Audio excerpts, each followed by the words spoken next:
O livro de Neemias, capítulo 1, a partir do versículo 4, diz assim: Tendo eu ouvido estas palavras, assentei-me e chorei, e lamentei por alguns dias, e estive jejuando e orando perante o Deus dos céus.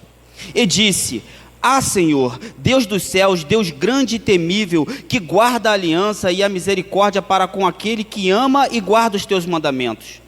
Esteja, pois, atento os teus ouvidos e os teus olhos abertos, para acudires à oração do teu servo, que hoje faço a tua presença, dia e noite pelos filhos de Israel, teus servos, e faço confissão pelos pecados dos filhos de Israel, os quais temos cometido contra ti, pois eu e a casa de meu pai temos pecado, temos procedido de todo corruptamente contra ti. Não temos guardado os mandamentos, nem os estatutos, nem o juízo que ordenaste a Moisés teu servo. Lembra-te da palavra que ordenaste a Moisés teu servo, dizendo: Se transgredirdes, eu vos espalharei por entre os povos. Mas se vos converterdes a mim, e guardardes os meus mandamentos, e os cumprirdes, então ainda que os vossos rejeitados estejam pelas extremidades dos céus, de lá os ajuntarei e os trarei para o lugar que tenho escolhido para ali fazer habitar o meu nome. Estes ainda são teus servos e o teu povo que resgataste com teu grande poder e com a tua mão poderosa. Ah, Senhor, esteja, pois, atentos os teus ouvidos à oração do teu servo e à dos teus servos que se agradam de temer o teu nome. Concede que seja bem sucedido hoje o teu servo e dá-lhe a mercê perante este homem. Nesse tempo eu era copeiro do rei. Essa leitura pode parecer um pouco confusa, mas eu vou explicar de uma maneira até rápida, para que a gente comece a chegar aonde eu quero, na análise que eu quero fazer com os irmãos. Vou explicar mais ou menos a história de Neemias, só que é grande. Então, eu vou resumir o máximo que eu puder para aqueles que nunca ouviram falar de Neemias. Houve um período em que o povo de Israel foi exilado. Nesse período, o povo de Israel estava dividido entre Reino do Sul e Reino do Norte. Israel era conhecido como Reino do Norte e Judá como Reino do Sul. Deles foram levados cativo, uns pelos assírios e outros pelos babilônicos. O Reino do Sul foi cativo pelos babilônicos e o Reino do Norte pelos assírios. Qual era a estratégia daquela época? Eles entravam no povo, escolhiam alguns homens e levavam cativo para suas terras. E às vezes muitos levavam até outros para aquela outra terra, como aconteceu com o povo de Israel, com o Reino do Norte.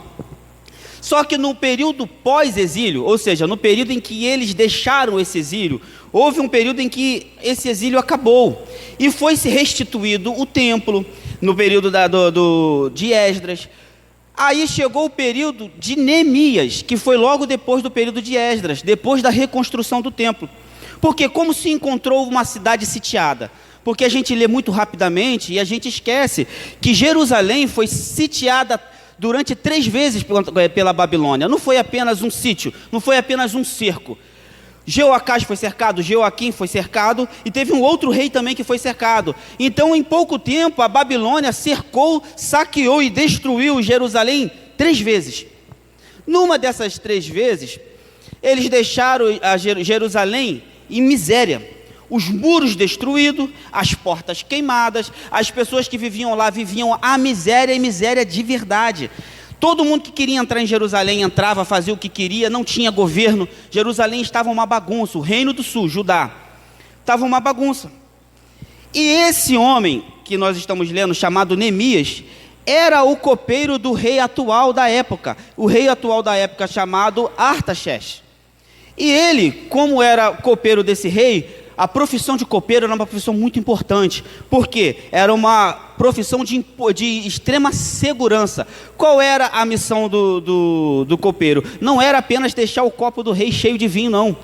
Era assegurar que aquele vinho não era envenenado. Então o que ele fazia? Ele sempre tinha que provar do vinho e depois dar ao rei, que aí tá certo, não tá envenenado. Então só era copeiro aquele que o rei tinha extrema confiança. Então, um belo dia, Neemias estava lá quando o seu irmão chegou até ele.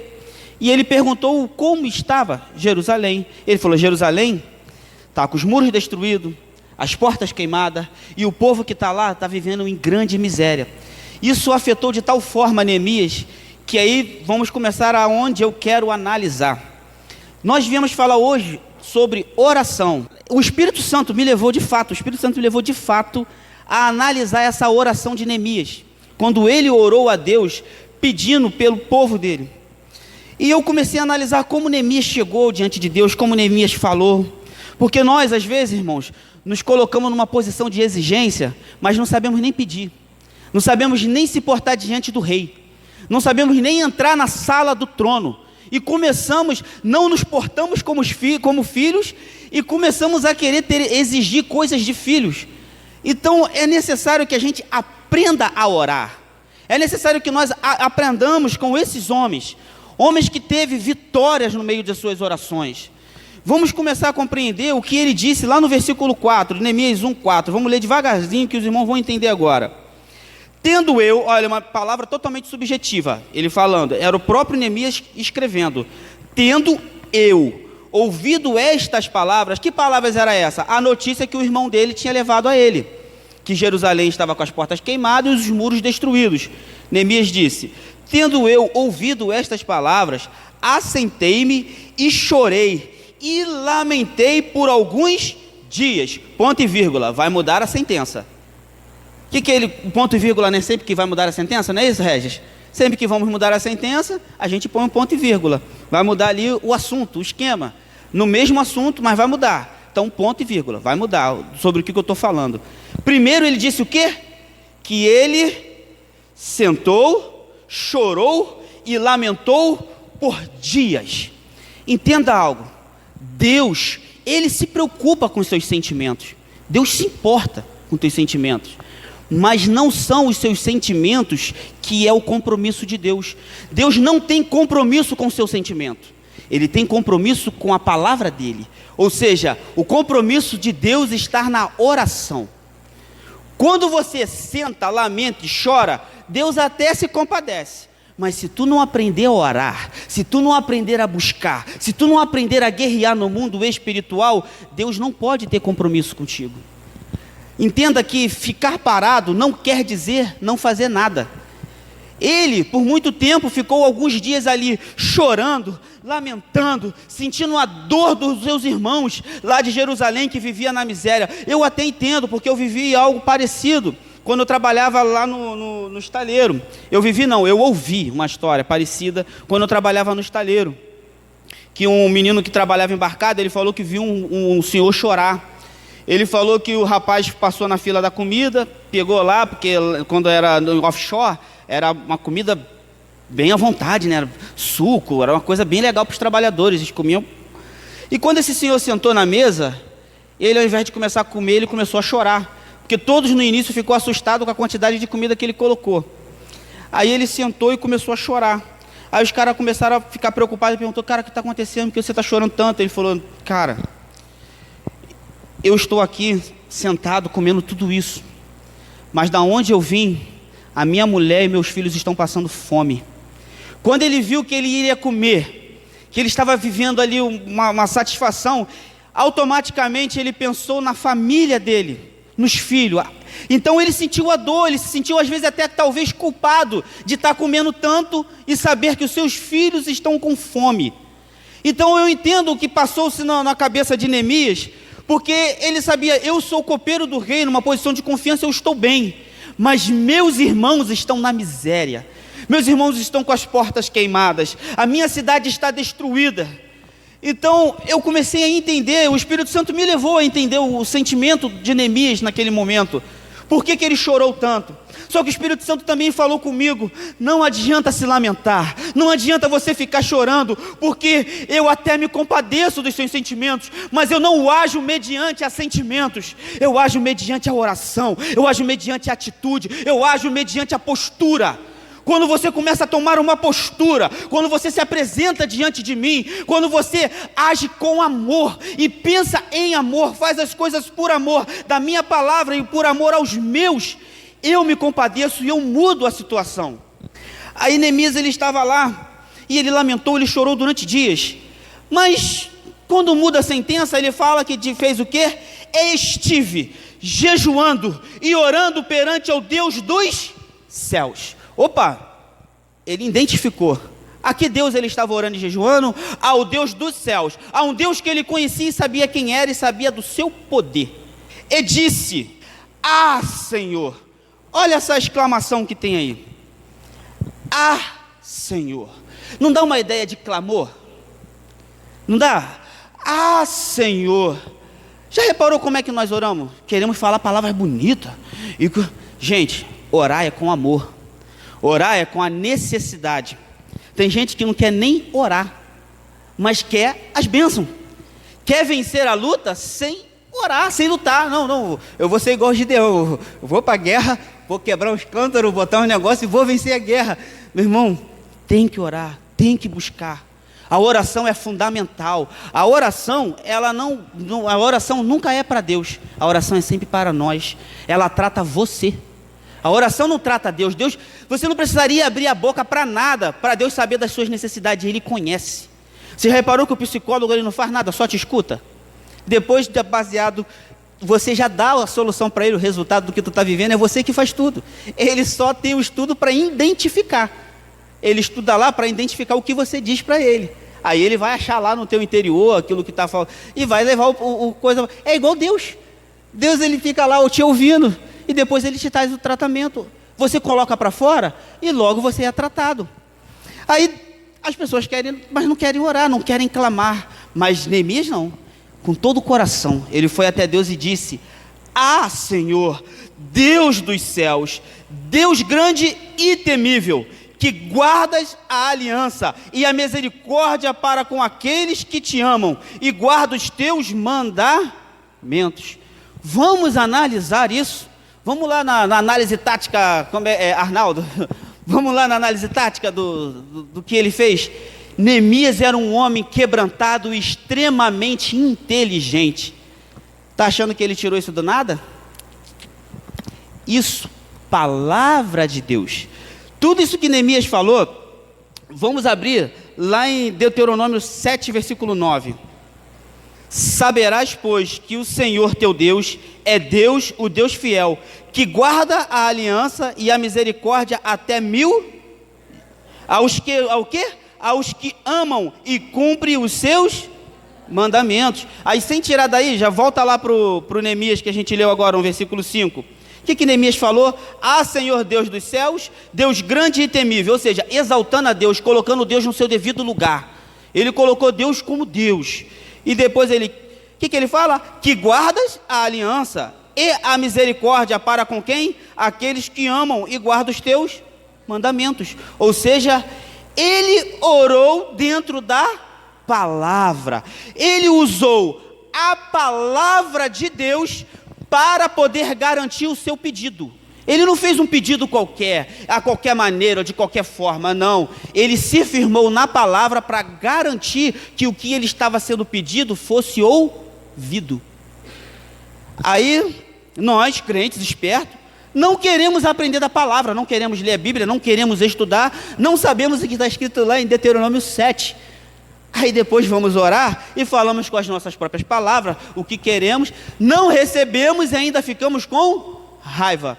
Mas pedis e não recebeis porque pediste mal.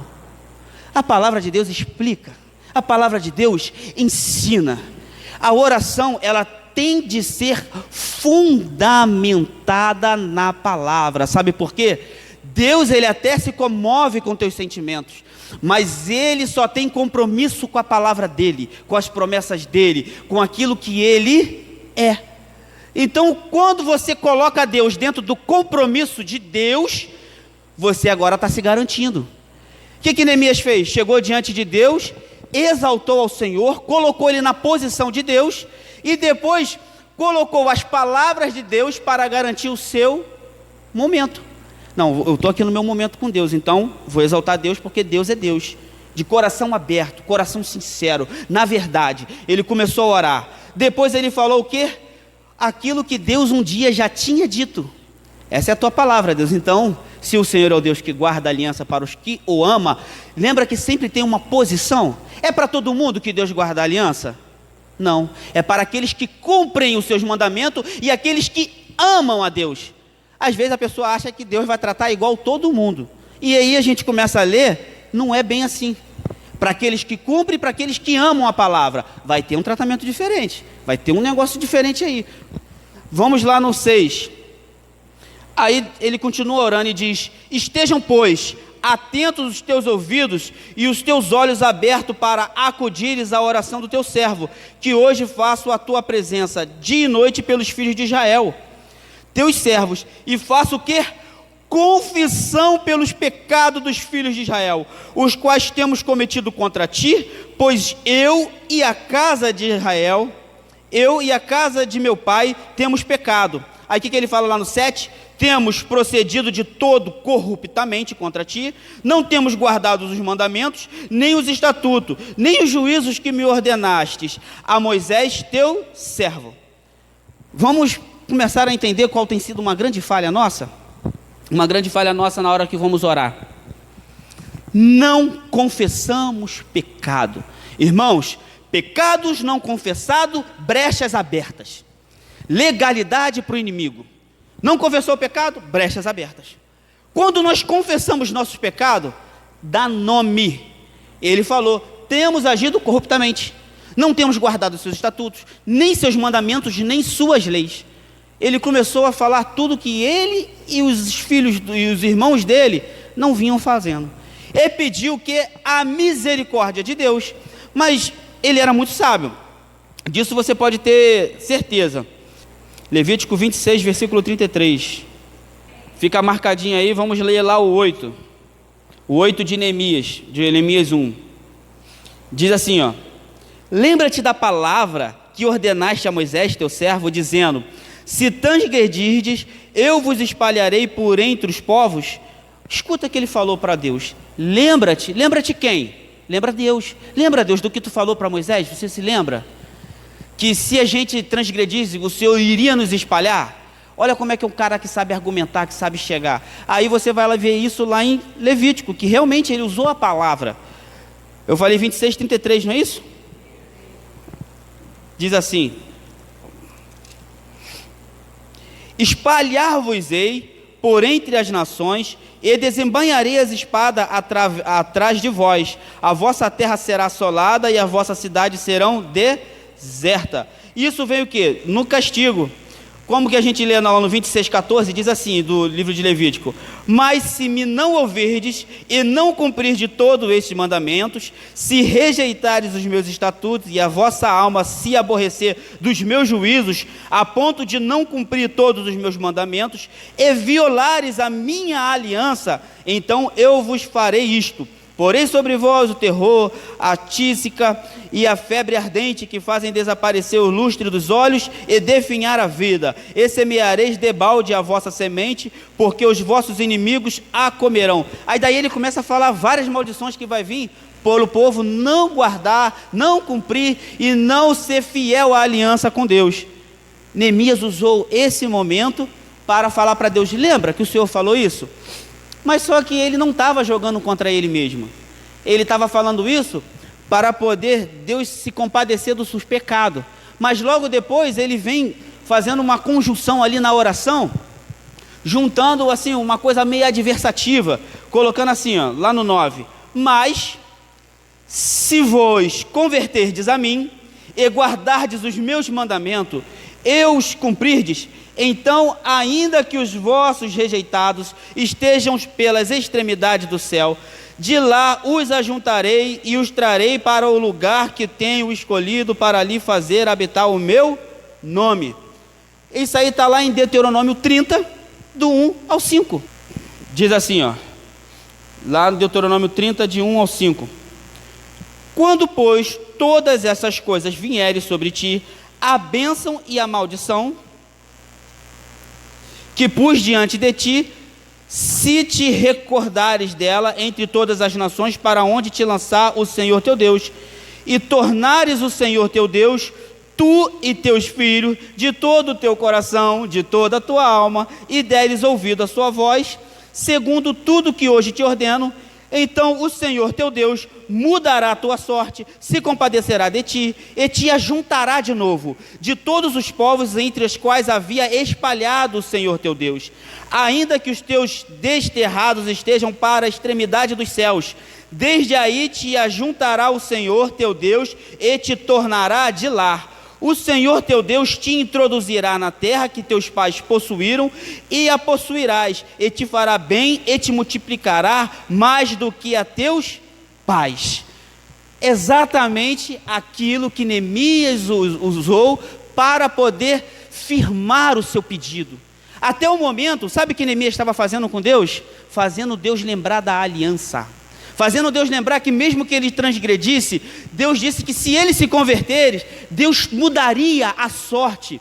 Neemias estava calçando, e lembra que até agora Neemias não pediu nada. Ele exaltou, ele recordou e ele se confessou, mas não pediu. Primeiro exaltou a Deus, depois ele fez o quê? Entrou dentro da palavra para afirmar, para Deus lembrar-se da aliança, para ter com que Deus desse ouvido. Logo depois, ele se confessou e disse os seus pecados. Depois ele fez Deus lembrar que se ele se convertesse, Deus mudaria a sorte. Olha como ele foi calçando tudo. Foi colocando tudo nos seus quadradinhos, tudo bonitinho. Meu irmão, só faz isso quem conhece Deus. Só faz isso quem sabe com quem está falando. Só faz isso quem coloca Deus no lugar que ele é devido. Entendeu? Às vezes queremos falar com Deus como se fosse nosso coleguinha. Chegar de qualquer maneira. Vamos e fazemos as coisas que bem entendemos, aí no final do dia, abençoa minha noite, Deus, vamos dormir. Não é assim que se trata Deus, não é assim que se adquire as coisas, não é assim que se conhece ao Senhor. Mas quem tem intimidade, quem conhece os caminhos, pega atalho, sofre menos. Ele estava ali de coração quebrantado, mas sabia como chegar. Meu irmão, saiba chegar, saiba pedir, saiba começar uma oração. Às vezes a gente ignora a oração, ignora o Espírito Santo, ignora, e depois queremos todas as promessas que estão na Bíblia, mas não é assim. Lá no versículo 9, ou no 8? 9, né? 9. Mas se converterdes a mim e guardares os meus mandamentos, lemos o 9, agora vamos para o 10. Estes ainda são teus servos, e o teu povo que resgataste com teu grande poder, e a tua mão poderosa. Vamos chegar a uma conclusão, que também ele não fala isso à toa. Agora é um pouquinho mais complicado para os irmãos, porque vai sair um pouquinho. Vamos lá para Jeremias. Lembra que a Camila pregou em Jeremias? Vamos voltar lá para Jeremias. Jeremias no capítulo 30. Porque eis que vem dias, diz o Senhor, em que mudarei a sorte do meu povo de Israel e de Judá, diz o Senhor. Far-los-ei voltar para a terra que dei a seus pais e a possuir. Está vendo como é que não é nada? Sim, do nada. Ele pesquisou tudo. Você começa a ver que lá no versículo 10, ele começa a colocar exatamente essa parte. Neemias no capítulo 1, versículo 10, ele fala: estes ainda são seu servo, o teu povo que resgatastes. E ele utilizou isso para dizer isso: com o teu grande poder e com a tua mão poderosa. Aí no final ele clama a Deus e diz: ah, Senhor, estejam, pois, atentos os teus ouvidos à oração do teu servo e a dos teus servos que se agradam de temer o teu nome. Concede que seja bem sucedido hoje o teu servo a dar-lhe a mercê perante este homem. A quem ele se referia? Ao rei. Ele falou tudo isso, e lá no versículo 11 ele pede com uma palavrinha assim. E foi atendido ou não foi atendido? Ele precisou ir falar com o rei? Ele não precisou falar com o rei. Quem conhece a história sabe que Neemias estava a servir o rei. O rei olhou para Neemias e falou: ué, por que está abatido o seu semblante? Por que você está assim abatido, se não é por doença? Se não é por doença, então logo é tristeza do coração. Logo é o seu emocional que está mal. O que acontece contigo, Neemias? O que te perturba? Aí aproveitou a deixa e ele começou a falar com o rei como estava o quê? Jerusalém. Ao Jerusalém, e ao rei pergunta: e o que eu posso fazer por você? Ah, rei, por favor, me dá uma folguinha, me despede, para eu ir até lá, ver como é que está, ver se eu consigo ajudar. Tá, quanto tempo tu precisa? Eu preciso de X tempo. Mas rei, eu também não preciso só disso, né? Preciso de madeiras, dá lá para o guarda da floresta uma carta de permissão para que ele me dê madeiras para eu construir uma casa para eu ficar e para reconstruir os muros e as portas. O rei, não, tá bom. Mas sabe por que a Bíblia fala que o Espírito de Deus estava com Neemias e o rei começou a liberar tudo que pedia? Não, rei, olha só, preciso fazer uma jornada longa. Pode ser que eu fique embarreirado em alguma província, em algum lugar. Tem como o senhor entregar uma carta também aos governadores para que eu passe livremente? Tem. Aí o rei fala, também não é o bastante. Eu vou mandar algumas pessoas do exército, alguns oficiais e alguns soldados com você para garantir a tua viagem. Tá bom. E Neemias foi. O que a gente aprende com isso, irmãos? Neemias, quando ele foi buscar ao Senhor, ele se calçou por todos os lados, exaltou a Deus, ele se confessou ao Senhor, ele usou a palavra de Deus para poder firmar o seu pedido. Não é qualquer coisa que você pode pedir a Deus. Deus conhece todas as suas necessidades, mas só que Deus tem compromisso com a palavra. Se está dentro da palavra, se está dentro daquilo, Deus vai te fornecer. Então Neemias, ele foi ponto a ponto preparando o terreno. Aí quando chegou no final, Deus, ele não só respondeu a Neemias, mas como o qualificou. Aí tu fala, Alain, mas como assim qualificou? Quem conhece a história sabe que Neemias ficou muito tempo como o quê de Israel? Governador. Ele não era copeiro? Mas quando ele foi para lá, ele não tomou a frente, não ficou o líder. Ele não foi o governador das províncias, a ponto de colocar raiva nos inimigos. Eles queriam destruir os muros que construíram. Neemias foi alguém que mudou a geração. Quando foi que começou a mudar a geração? Quando que ele mudou a história? Com uma única oração. E ele pediu muita coisa a Deus? Ele pediu uma coisa só. Mas ele sabia o que estava pedindo. Deus capacitou, qualificou Neemias. Deus abriu os caminhos para Neemias. Neemias tocou ao coração de Deus, porque conhecia Deus, sabia com quem estava falando, o que estava pedindo e como pedir. Não é de qualquer maneira. Às vezes a gente que é muito movido pela emoção, né? Oh Deus, aí não acontece, aquela emoção vai. A fé não é emocional, a fé ela é racional. Eu creio porque sei. Alain, vai dar certo? Tudo indica que não, mas eu sei que vai. Por quê? Porque o meu Deus me garante que vai. Os outros querem sentir arrepio, os outros querem sentir. A pessoa só presta atenção se o Alain estivesse rodopiando, batendo o pé e falando um monte de línguas estranhas. Só que Deus já está falando no teu coração agora, sem línguas estranhas, sem rodopio, sem saltitar, sem nada muito emocional. Deus está mudando a tua visão e transformando o seu entendimento. Para exigir coisas de filhos, eu preciso agir como filho, eu preciso entender. Sabe o que hoje a gente ficamos longe e não conseguimos as coisas? Porque deixamos de fazer por amor. Entenda que o que massacrou o coração de Neemias foi o amor. Quando ele ouviu que o povo estava na miséria, que as portas estavam destruídas e que as portas estavam queimadas e quebradas e os muros destruídos, Neemias se compadeceu e chorou dias. Ele orou, ele jejuou, ele buscou e foi falar com Deus dos céus. Às vezes a gente fala com Deus e esquecemos que Ele é o Deus do céu, Deus sobre todas as coisas. Então eu tenho certeza que essa palavra ela veio para ensinar. E quando a gente ensina, meu irmão, nós fazemos discípulos. Quando nós aprendemos, ninguém mais te segura. Eu duvido que agora você vai orar de qualquer maneira. Você vai lembrar a sequência? Como é que você vai começar a orar? Você vai orar mediante a palavra de Deus, porque você aprendeu hoje que Deus até se compadece com o teu sentimento, mas Ele não tem compromisso com os seus sentimentos, Ele tem compromisso com a palavra dEle. Então eu não vou ficar orando emotivamente, mas eu vou clamar ao Deus dos céus, porque é Ele que pode resolver para mim. Então eu clamarei, eu não chegarei com Ele com arrogância, mas eu chegarei na posição de servo, eu chegarei na posição de filho, daquele que depende. Eu dependo de Deus, não é Deus que me obedece, é eu que o obedeço, e tudo que Ele me dá é concessão, e concessão dentro de uma regra, de uma lei espiritual, a lei da palavra dEle. Agora, vamos começar a compreender, que quando eu ando na palavra, eu ando no Espírito.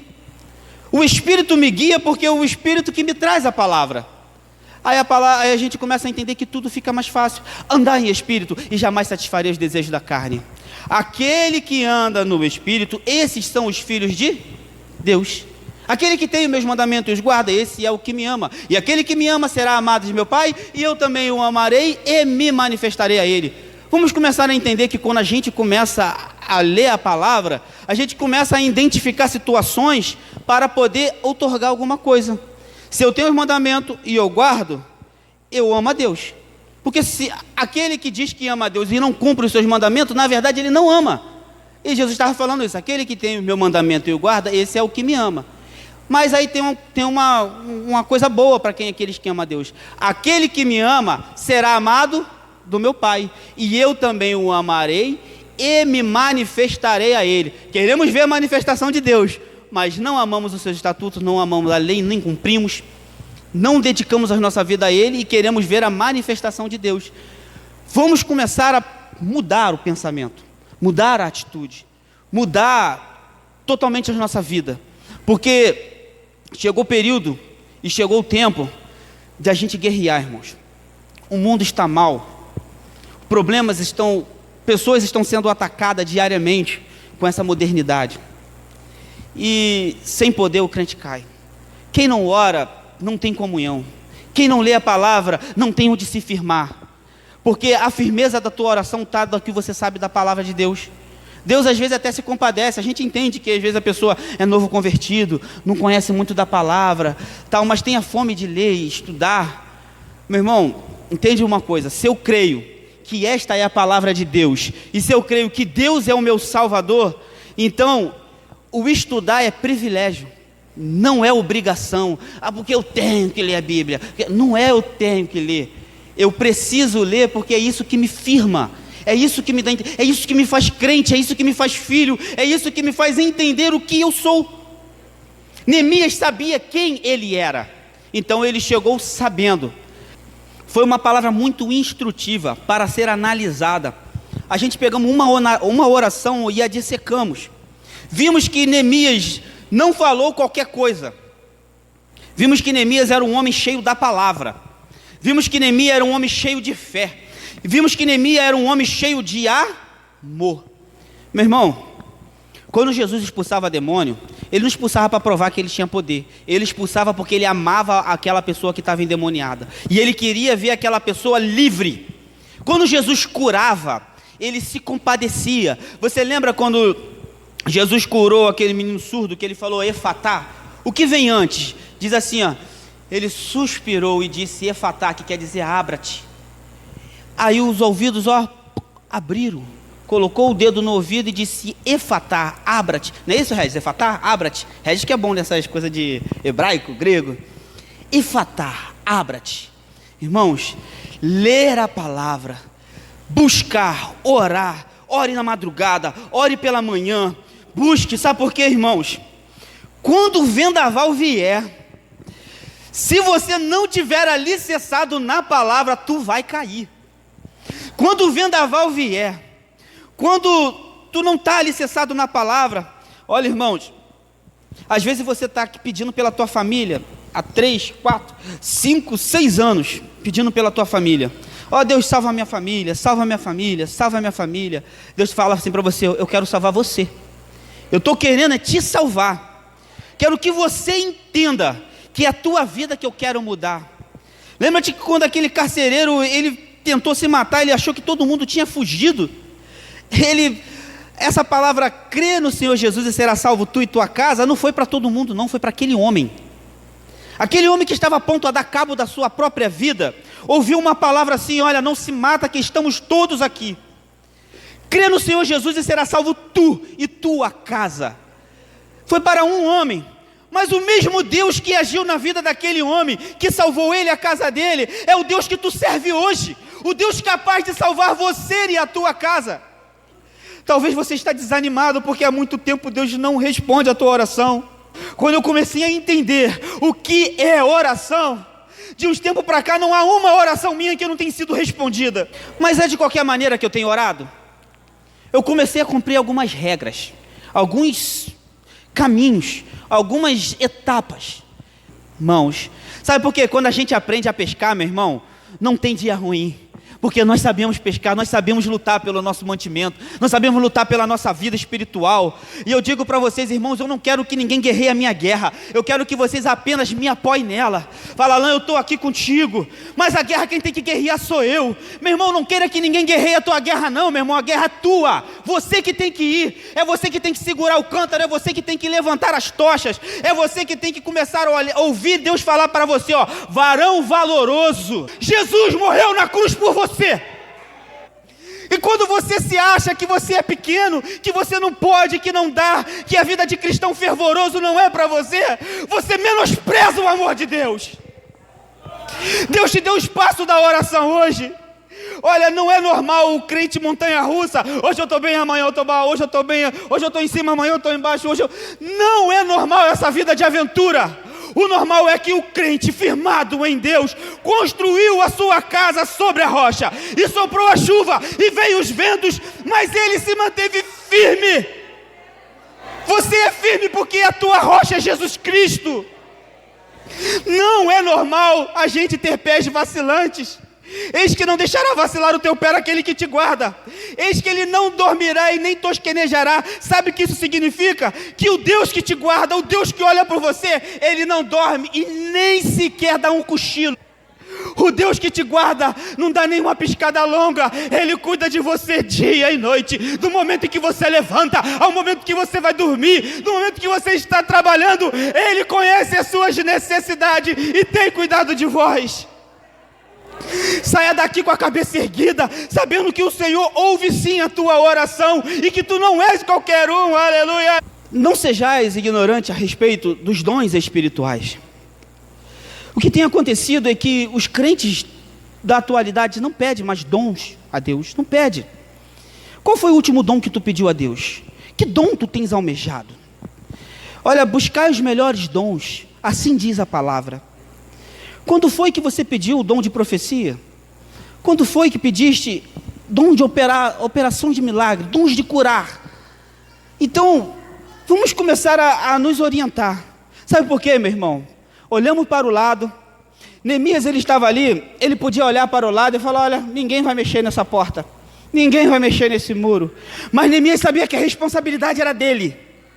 Meu irmão, às vezes você olha para a igreja, está vendo necessidade de profeta na igreja, está vendo necessidade de pessoas com discernimento do Espírito, está vendo necessidade na igreja de pessoas com interpretação de línguas, com pessoas com dons de operações de milagre. Está vendo que a igreja está precisando de alguns dons espirituais para desenvolver, para o trabalho, para a salvação das almas. Tenha amor pela alma perdida, por favor, irmãos. E o Espírito Santo está me incomodando, falando, quanto tempo faz que você não pede dons? Quanto tempo faz que você não diz, eis-me aqui, quero trabalhar para ti? Então, a palavra me garante e diz que a estas pessoas que pedem, Deus ele dá deliberadamente. Você não tem sabedoria? Peça a Deus, porque a todos ele dá deliberadamente. Meu irmão, você tem notado que os teus tropeços é sempre por tolice? Sempre por, vamos botar assim, burrice, porque você já sabe qual é o final e assim mesmo pratica. Isso é falta de sabedoria. Peça a Deus sabedoria, que Ele vos dará deliberadamente. Deus tem pressa em te usar. Até quando dormirás? Deus tem pressa em te usar, vaso. Deus tem pressa em te usar, vaso.